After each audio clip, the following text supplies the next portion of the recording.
कवर्धा से खबर है, जहां पर अचानक बाढ़ आने से नदी में बही महिला, नदी में बहने से महिला की मौत हुई है। 2 किलोमीटर दूर पेड़ में फंसा मिला है शव। बोडला थाना क्षेत्र का मामला बताया जा रहा है।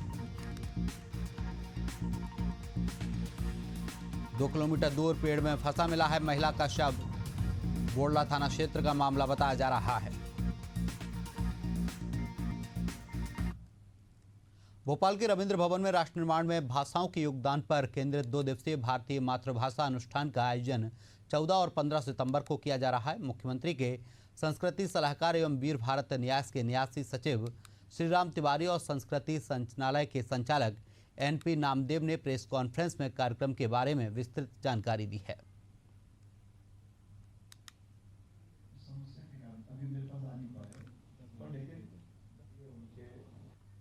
प्रदेश के लोग भी होंगे, कुछ देश के लोग भी होंगे और कुछ 2-1 लोग हैं जो विदेश से भी आ रहे हैं। इसके अलावा मध्य प्रदेश के जो लोग हैं बड़ी संख्या में, लगभग 500-700 के आसपास जो हैं, जो साहित्य के में रुचि रखते हैं, भाषाओं में रुचि रखते हैं, बोलियों में रुचि रखते हैं, वो भी यहाँ पधारेंगे। ये उनके विमर्श भी होना चाहिए उनकी हिंदी दिवस के अवसर पर।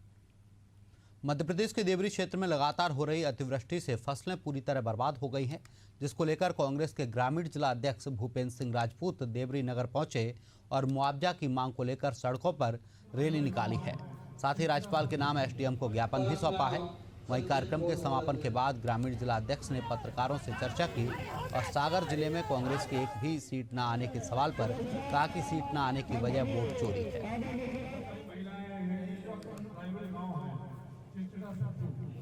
और अपना संक्षिप्त देखिए, जिले में एक भी सीट नहीं है। उसका कारण आपके साथ साथ पूरा देश और विदेश जानता है कि ये जो सीटें आई हैं ये वोट चोरी से आई हैं और हमारा पहला कदम इस चोरी को रोकने का है। हमारा पूरा संगठन इसलिए पूरी तरीके से तैयार है कि हम अब वोट चोरी को होने नहीं देंगे। प्रधानमंत्री नरेंद्र मोदी के जन्मदिन को भाजपा प्रदेश में सेवा पखवाड़े के रूप में मनाने जा रही है। सेवा पखवाड़े को लेकर बीजेपी ने प्रदेश कार्यालय में बैठक का आयोजन किया है, जिसमें उनके जन्म दिवस से लेकर महात्मा गांधी के जन्म दिवस तक अलग अलग कार्यक्रम को लेकर चर्चा की गई है। बैठक में संगठन महामंत्री हितानंद शर्मा ने कार्यकर्ताओं को अलग अलग जिम्मेदारी सौंपी है। बैठक के बाद भोपाल जिलाध्यक्ष रविंद्र यति ने बताया कि 17 सितंबर से 2 अक्टूबर तक अनेक कार्यक्रमों का आयोजन किया गया है। प्रत्येक दिन 2 से 3 बड़े आयोजन किए जाएंगे, जिसमें रक्तदान मैराथन, वृक्षारोपण प्रदर्शनी, प्रबुद्धजन सम्मेलन, मठ मंदिरों की सफाई, स्वच्छता अभियान शामिल हैं। 17 सितंबर से रक्तदान कर सेवा पखवाड़े की शुरुआत की जाएगी। देश के लोकप्रिय प्रधानमंत्री नरेंद्र मोदी जी के जन्म दिवस से लेकर महात्मा गांधी और शास्त्री जी की जन्म जयंती तक के बीच में जो कालखंड है, इसके बीच में लगातार प्रत्येक दिन 2 से 3 बड़े कार्यक्रम होंगे, जिसमें रक्तदान शिविर का मामला हो, मैराथन का मामला हो, वृक्षारोपण का मामला हो, प्रदर्शनी का मामला हो, प्रबुद्धजन का सम्मेलन का मामला हो। सारे विभिन्न क्षेत्रों पर बड़े बड़े आयोजन होंगे और सभी के लिए टोलियों का गठन हुआ, सबको जिम्मेदारियां दी। इस अवसर पर मुख्य वक्ता के रूप में भारतीय जनता पार्टी के हमारे परम आदरणीय हितानंद जी संगठन महामंत्री उपस्थित रहे, साथ ही सभी प्रदेश व जिले के पदाधिकारी उपस्थित रहे, सभी मंडलों के मंडल अध्यक्ष, जिला पदाधिकारी सहित सभी टोलियों सदस्य उपस्थित। बस्तर में उद्योग और निवेश को नई दिशा देने के लिए इन्वेस्टर कनेक्ट बस्तर का आयोजन किया जा रहा है। इस कार्यक्रम के मुख्य अतिथि मुख्यमंत्री विष्णुदेव साय होंगे, जबकि अध्यक्षता उप मुख्यमंत्री विजय शर्मा करेंगे। इस मौके पर वाणिज्य मंत्री लखनलाल देवांगन, वन मंत्री केदार कश्यप, बस्तर सांसद महेश कश्यप, कांकेर सांसद भोजराज नाग, प्रदेश अध्यक्ष किरण सिंह देव और CSIDC अध्यक्ष राजीव अग्रवाल भी मौजूद रहेंगे। कार्यक्रम में लाभार्थियों को PM-EGP और PM-FME योजना के तहत चेक वितरण किया जाएगा। वो कार्यक्रम है और मैंने पहले भी कई बार कहा है कि आदरणीय मुख्यमंत्री जी ने बस्तर को विशेष फोकस किया है और कल एक बहुत ही महत्वपूर्ण आयोजन बस्तर के लघु मध्यम ऐसे उद्योगपतियों के साथ उनकी एक मीट है, बैठक है। उनकी मंशा है कि बस्तर में और तेज गति से उनके कार्यक्रम सभी योजनाओं का क्रियान्वयन हो। आदरणीय मुख्यमंत्री विष्णुदेव साय जी अभी निरंतर चिंता कर रहे हैं। जगदलपुर में नक्सलियों ने एक बार फिर अपने नुकसान का लेखा जोखा दिया है। नक्सलियों की केंद्रीय कमेटी ने एक पर्चा जारी किया है जिसमें सीपीआई माओवादी की स्थापना के 21 साल पूरे होने पर 21 से 27 सितंबर तक वार्षिकोत्सव मनाने का ऐलान किया गया है। साथ ही बीते दिनों हुए नुकसान का लेखा जोखा भी दिया गया है।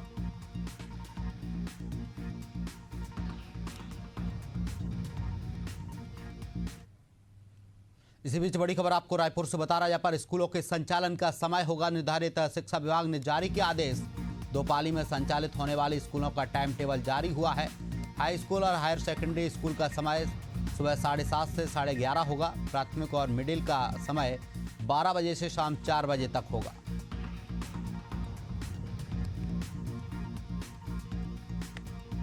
तो रायपुर से बड़ी खबर आपको बता रहे हैं, स्कूलों के संचालन का समय निर्धारित होगा। शिक्षा विभाग ने आदेश जारी किए हैं।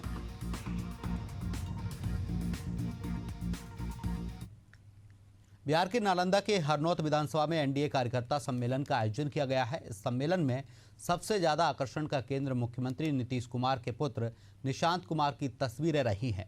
इस सम्मेलन में बड़ी संख्या में युवाओं ने हिस्सा लिया। कार्यक्रम को संबोधित करते हुए समाज कल्याणकारी मंत्री मदन सहनी ने दावा किया है कि आगामी विधानसभा चुनाव में फिर से बिहार में एनडीए की सरकार बनेगी। वहीं सांसद कौशलेंद्र कुमार ने नेपाल की घटनाओं को दुर्भाग्यपूर्ण बताया है और कहा कि वहां फंसे भारतीयों की सुरक्षा सुनिश्चित करने के लिए प्रधानमंत्री को हस्तक्षेप करना चाहिए।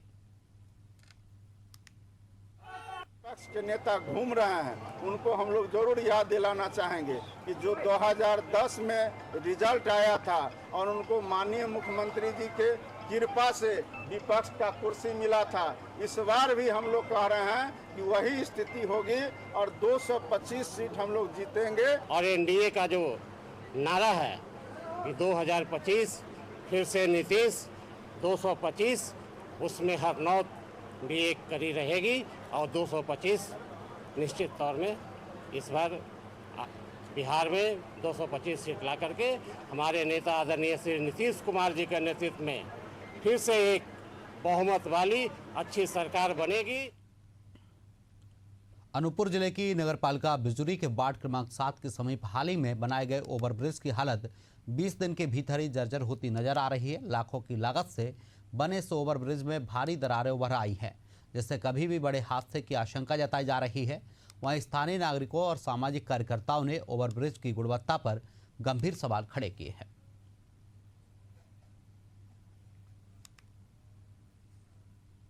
गोंडा जनपद के एक गांव में उस समय हड़कंप मच गया जब देर रात मगरमच्छ अचानक ग्रामीण के घर में पहुंच गया। घटना नवाबगंज थाना क्षेत्र के टेडिया पुल के पास की है, जहां ग्रामीणों ने साहस का परिचय देते हुए मगरमच्छ को न केवल काबू में किया बल्कि चारपाई से बांधकर वन विभाग को सौंप दिया है।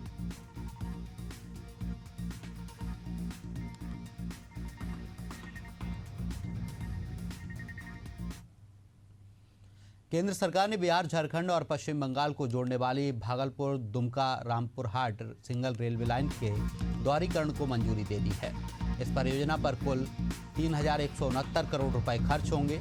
इस परियोजना का मुख्य लक्ष्य रेलवे की क्षमता और गतिशीलता को बढ़ाना है।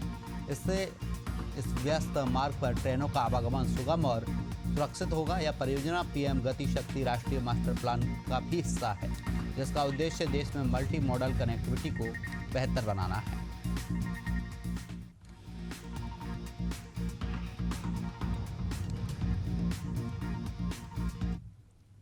बिलासपुर में अधिवक्ता से ऑनलाइन ट्रेडिंग के नाम पर 25.50 लाख रुपए की ठगी का मामला सामने आया है। थाना सकरी पुलिस ने आरोपियों के खिलाफ मामला दर्ज कर जांच शुरू की है। आरोपी छत्रपाल पटेल ने खुद को ऑनलाइन ट्रेडिंग का विशेषज्ञ बताकर अधिवक्ता युगल पटेल को भारी मुनाफे का झांसा दिया और फिर उन्हें अपने जाल में फंसा लिया।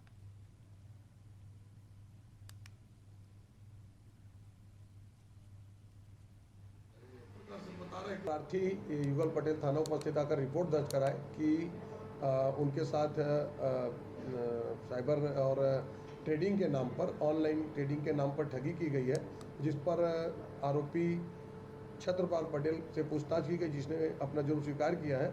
इस संबंध में अपराध पंजीबद्ध कर विवेचना में लिया गया है। आगे की कार्रवाई की जा रही है। राजधानी भोपाल में कुछ दिनों से बच्चों के लापता होने की खबरें देखी जा रही हैं। हालांकि मामलों की गंभीरता को देखते हुए पुलिस बच्चों को सकुशल बरामद भी कर रही है। ताजा मामला राजधानी भोपाल के ऐशबाग थाना क्षेत्र का है, जहां रहने वाली 7 साल की बच्ची लापता हो गई, जिसको लेकर बच्ची के माता पिता ने अपहरण का मामला दर्ज कराया है। पीड़ित परिवार का आरोप है कि उन्हीं के रिश्तेदारों ने बच्ची का अपहरण किया है। फिलहाल पुलिस बच्ची की जांच में जुटी है। उनके परिजन थाने में आए थे, माता पिता लड़की के, तो उन्होंने बताया कि उनके परिवार की ही उसकी दूर की नंद है जो रेशमा नाम की है, रतलाम में रहती है। वो उसको चीज दिलाने के नाम से, मतलब उसको कुछ खाने के दिलाने के नाम से लेके गई थी, जो अभी तक वो वापस नहीं आई है। और ये भी पता चला कि रेशमा के साथ में फारूक नाम का एक व्यक्ति भी था, जो बच्ची को बहला फुसला के लेकर गए हैं और टीम गठित करके टीम रवाना कर दी गई है।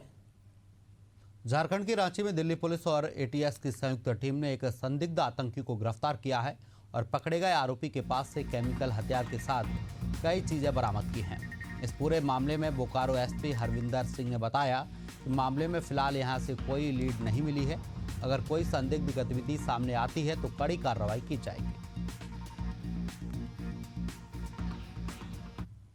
तो मेरी बात भी हुई वहाँ पे, अभी तक ऐसी कोई लीड नहीं मिली कि उसका यहाँ पे मतलब उस तरह की एक्टिविटीज थी या नहीं। वो यहाँ से वहीं मतलब रहता वहीं था, रांची में। वो तैयारी के नाम पे रह रहा था कि वो कुछ पढ़ाई कर रहा था। अच्छी फैमिली से है, बाय द वे पता लगाया तो अच्छी फैमिली से, अच्छा बैकग्राउंड है। तो यहाँ पे हम मतलब ये थोड़ा सा समझने में थोड़ा मुश्किल हो जाता है कि ऐसा क्यों हो रहा है।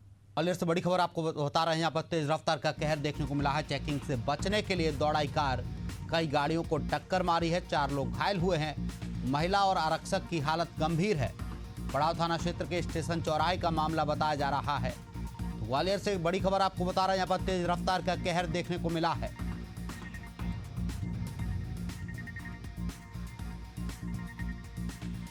ग्वालियर से खबर है जहाँ पर तेज रफ्तार का कहर देखने को मिला है। चेकिंग से बचने के लिए दौड़ाई कार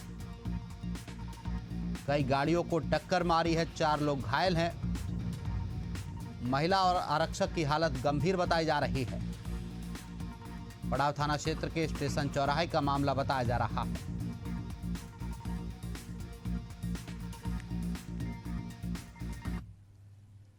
राजनांदगांव जिले के सिंघोला क्षेत्र के किसानों ने अपने गले में रस्सी बांधकर विरोध प्रदर्शन किया है और कलेक्टर को ज्ञापन सौंपा है। किसानों का आरोप है कि उन्हें सोसाइटी से समय पर खाद नहीं मिल रहा है, जिससे उनकी फसलें प्रभावित हो रही हैं। इस प्रदर्शन में एनएसयूआई के पदाधिकारियों ने भी भाग लिया और भाजपा सरकार पर निशाना साधते हुए कहा कि किसानों की समस्या को नजरअंदाज किया जा रहा है। आप यहाँ की बात करिए ना सर, उतने दूर में कैसे बात होगा? देना होगा, देना होगा, देना होगा। किसान अपना अधिकार मांगे। हमारे ग्राम सिंघोला सोसाइटी में खाद समय में खाद किसानों को खाद नहीं मिलता। और एक्चुअली क्या बात है, ये जो तमेश्वर साहू ये प्रबंधक, उसके ऊपर कई भ्रष्टाचार है। हम लोग सबूत के साथ यहाँ डीआर के पास 1 महीने से दौड़ रहे हैं किसान लोगों के साथ, लेकिन डीआर मात्र किसान लोगों को समझ रखते हैं। वो क्या बोलते हैं कि मकसूदन यादव और सचिन बघेल के मेरे ऊपर दबाव है, मैं नहीं हटा सकता करके बोलते हैं। तो क्या मकसूदन यादव हमारे खेती खाद किसान करने के लिए जाएंगे, किसानों की समस्या सुनने के लिए जाएंगे? छत्तीसगढ़ की राजधानी रायपुर में जल्द ही पुलिस व्यवस्था का चेहरा बदलने जा रहा है। मुख्यमंत्री विष्णुदेव साय ने ऐलान किया है कि 1 नवंबर से रायपुर में पुलिस कमिश्नर प्रणाली लागू की जाएगी। इस फैसले से पुलिसिंग में न सिर्फ तेजी आएगी, बल्कि अफसरों को अधिक अधिकार मिलने से कानून व्यवस्था को भी मजबूती मिलेगी। अब तक एसपी के नेतृत्व में काम करने वाली पुलिस अब एक वरिष्ठ रैंक के पुलिस कमिश्नर की कमान में काम करेगी। पुलिस कमिश्नर प्रणाली लागू होने से क्या कुछ बदलेगा, इस पर देखिए हमारी खास रिपोर्ट।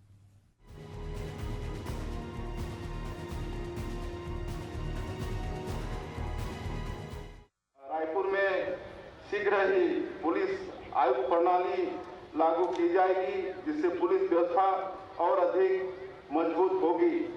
छत्तीसगढ़ राज्य को संवारने के लिए आप सभी के सहयोग से हम दृढ़ संकल्प के साथ निरंतर आगे बढ़ रहे हैं। 1 नवंबर से रायपुर में पुलिस कमिश्नर प्रणाली की शुरुआत होगी। 2023 में रायपुर और बिलासपुर दोनों जगह पुलिस कमिश्नर प्रणाली लागू करने का प्रस्ताव था, लेकिन अब सिर्फ रायपुर को इसमें शामिल किया गया है। पुलिस कमिश्नर प्रणाली के लागू होने से अपराध पर कार्रवाई के लिए पुलिस को कलेक्टर की अनुमति का इंतजार नहीं करना पड़ेगा, यानी अब मजिस्ट्रेट पावर सीधे पुलिस के पास होगी। बदलाव सिर्फ अफसरों तक ही सीमित नहीं रहेगा, इसका असर सीधे आम जनता पर भी पड़ेगा। जी हाँ, अब छोटे मोटे अपराधों की जांच हेड कांस्टेबल भी कर सकेंगे। साथ ही ज्यादा संख्या में उच्चाधिकारी उपलब्ध होंगे, जिससे शिकायत दर्ज कराना और भी आसान होगा। ये प्रणाली मुख्य रूप से भारत के 16 राज्यों और केंद्र शासित प्रदेशों में फैली हुई है। ऐसे में अब छत्तीसगढ़ भी उन राज्यों की सूची में शामिल हो गया है जहां पुलिस कमिश्नर प्रणाली लागू होगी। छत्तीसगढ़ की राजधानी रायपुर में अब पुलिसिंग का ढांचा बदलने जा रहा है। मुख्यमंत्री विष्णुदेव साय ने स्वतंत्रता दिवस के मौके पर राज्य स्तरीय समारोह में बड़ी घोषणा करते हुए राजधानी रायपुर में पुलिस कमिश्नर प्रणाली लागू करने की घोषणा की है। इस सिस्टम के आने से पुलिस को मजिस्ट्रियल पावर जहां मिलेगा, वहीं कानून व्यवस्था और भी सख्त होगी। रायपुर में कानून व्यवस्था को और मजबूत देने के लिए ये बड़ा कदम माना जा रहा है। अब देखना होगा कि पुलिस कमिश्नर प्रणाली लागू होने के बाद शहर की सुरक्षा व्यवस्था में कितना बदलाव आता है। पुलिस कमिश्नर प्रणाली को लेकर रायपुर में लंबे समय से चर्चा चल रही थी। स्वतंत्रता दिवस के मौके पर सीएम विष्णुदेव साय ने इसकी आधिकारिक घोषणा की थी। डिप्टी सीएम विजय शर्मा ने पुलिस कमिश्नर प्रणाली को लेकर कहा कि पुलिस को मजिस्ट्रियल पावर मिलने से कार्रवाई की रफ्तार बढ़ेगी और सुरक्षा व्यवस्था पहले से कहीं ज्यादा मजबूत होगी। पुलिस कमिश्नर प्रणाली में सुनवाई के और अधिक सघनता से मतलब अनेक और पोस्ट हैं जो क्रिएट हो जाएंगे। सुनवाई की प्रक्रिया बदलेगी और इन सारी ही चीज़ों के साथ पुलिस प्रशासन की कसावट और मजबूत होगी। तो माननीय मुख्यमंत्री जी ने इस बात की घोषणा इस बार 15 अगस्त को की है कि रायपुर जिले में, रायपुर मुख्यालय में, देश के राजधानी में पुलिस कमिश्नर प्रणाली लागू की जाएगी। मैं सोचता हूं कि पूरी तैयारी करके इसको शीघ्र ही लागू करें। रायपुर में कानून व्यवस्था को और मजबूती देने के लिए बड़ा कदम उठाया गया है। ऐसे में अब देखना होगा कि पुलिस कमिश्नर प्रणाली लागू होने के बाद शहर की सुरक्षा व्यवस्था में कितने बदलाव आते हैं। एशियन न्यूज के लिए रायपुर से वीडियो जर्नलिस्ट बलराम पटेल के साथ नदीम मेमन की रिपोर्ट।